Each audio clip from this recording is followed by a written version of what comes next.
Okay, this one's going to be a little shorter than yesterday's. I know, 3 videos in a row, 3 days in a row. That's very uncommon for me, but I've been on a roll. What can I say? So, as you can see, I have created a icon for the executable. A little premature since I don't have anything what I would consider close to a game to show, but I do have some progress in the development. Um, Tonight was mostly bug fixes and some research on some of the things on how the original game did text, which is what I'm working on now. But I wanted to show how far I've come in the past, couple of weeks or so. So this is where we started. Really bad. You can see that was the door. So yeah, I'm not even sure what was going on here. But that was before I even had a dungeon. So I was just drawing the wall primitives, which is kind of doing things backwards, because without level data or a dungeon, there wasn't much point in drawing the level primitives. But I did manage to get the dungeon generator going a few days later, and then that's when I realized that my dungeon renderer was not even close to being accurate. So a few days worth of work on that and some iterations through um, attempts to recreate the original, I was able to get something that kind of somewhat resembled it. But if you're an experienced Dungeons of Daggorath player, you will realize that a lot of the minor details are wrong. The door is probably not the right aspect ratio.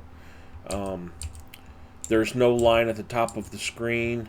All of the lines for the various cells that the player is positioned in, they're equal to the wall lines, and that's actually not how it was represented in the original. That wasn't something I noticed until after I had been playing with it for a while. But now I've got most of that sorted out. So you can see now we somewhat closely resemble the original. Now, I still have some minor tweaking to do. A lot of it has to do with the difference in resolution. The original game used a vector list. All of the items were a series of points, and it assumed a resolution of, I believe it was like 220 by 192 or something. Actually, I believe it was a little bit less than that, and everything was scaled by factors of 128, being the maximum scale before it was enlarged. So 128 was considered a 1-to-1 rendering ratio, and 200 was the highest, which basically was the rendering of the current cell, the cell the player was currently in. So I may have to tweak some of them numbers a bit. I'm also considering using Amiga High Res interlaced. That might introduce a little bit of flicker on old monitors, but let's face it, most of us are either emulating or playing on better displays these days, so it could be something that's a setting in the game where you can turn on laced and deinterlaced or laced mode, resolution high and low, or maybe poll the system and see what resolutions are supported and use whatever the player chooses. I don't know. We'll look at that. But as I've said before, I want to get the game running 100% 1-to-1 like the original before I start adding Amiga-specific features. I would like to make the creatures color, maybe 4 to 8 colors per creature. Maybe the screen should be 64 or 32 colors. I don't know. I mean, I'm going to play with ideas, but... And I don't want to paint myself into a corner saying that, well, I want to make the game high resolution, high color. Of course, if I use high resolution, we're limited to 16 colors on an original Amiga. An AGA Amiga could do 64 colors in high resolution. That would be no problem at all. In fact, it could do 256.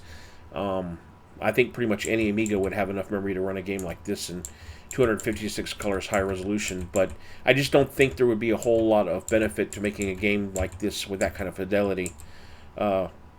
Making each of the creatures have their own 6 or 8 color palette could be beneficial, though, and I think if we try to squeeze them all in something like 128 or 64 colors, we could make it work.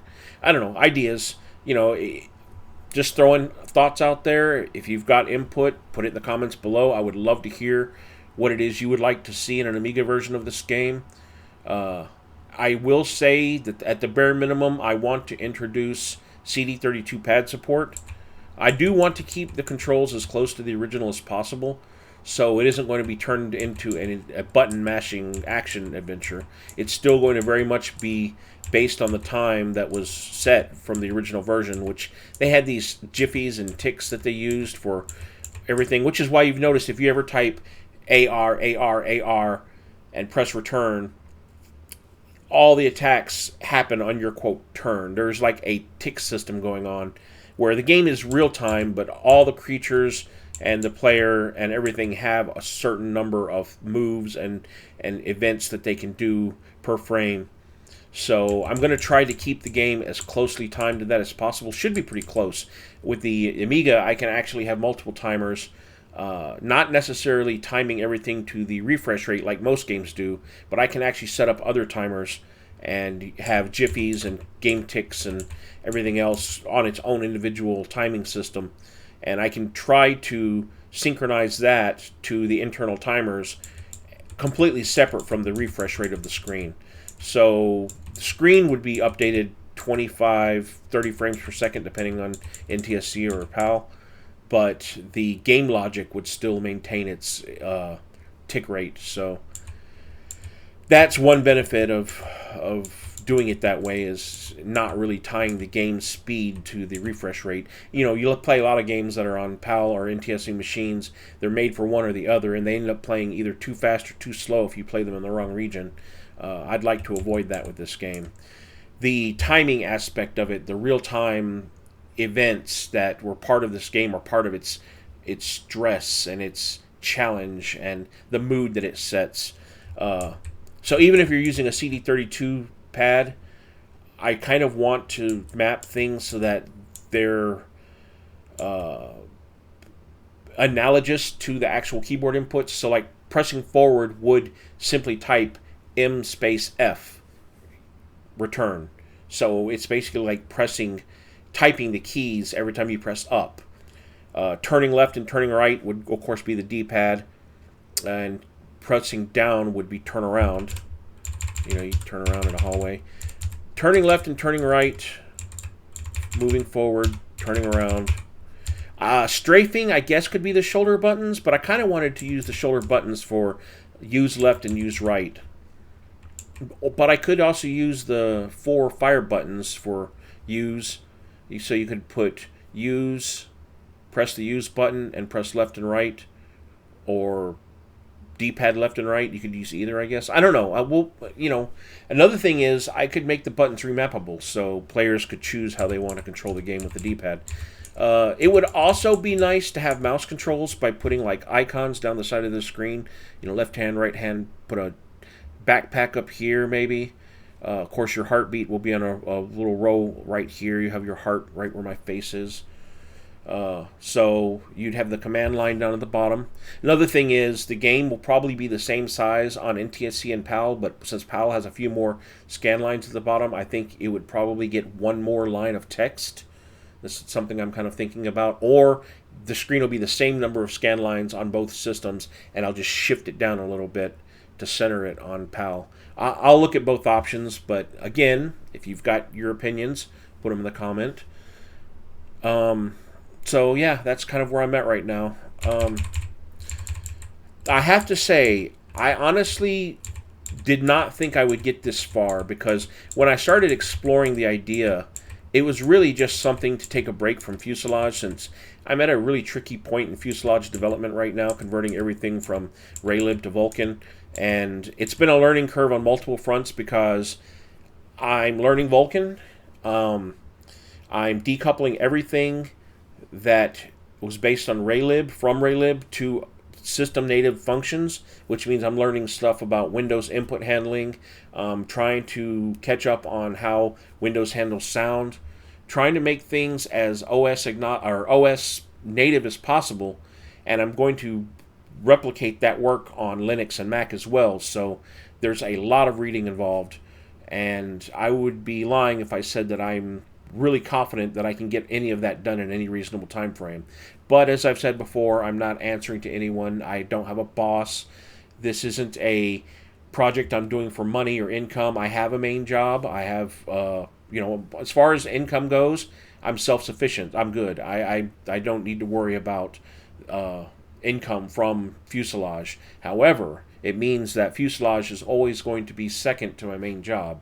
So while I do spend a lot of time working on Fuselage, and I don't intend to ever give up, there will be times I get burnt out and I work on new projects such as this, and I will take breaks and I'll explore new ideas, or sometimes I'll just kick back and play games. Like right now, I'm playing Hollow Knight again. I never finished it before, and before I start Silksong, I kind of wanted to go back and revisit Hollow Knight, which I'm thoroughly enjoying, by the way. But I'm not playing it a whole lot because I could really sink a whole lot of time into it if I let myself.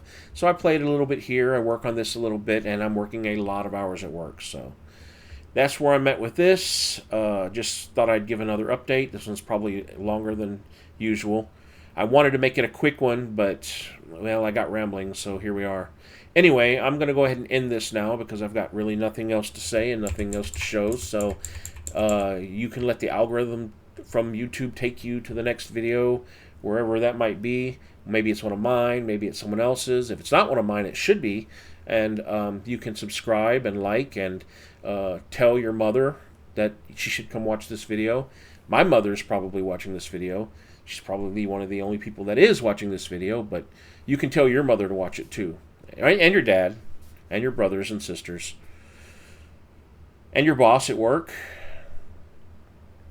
co-workers, your dog. Yeah.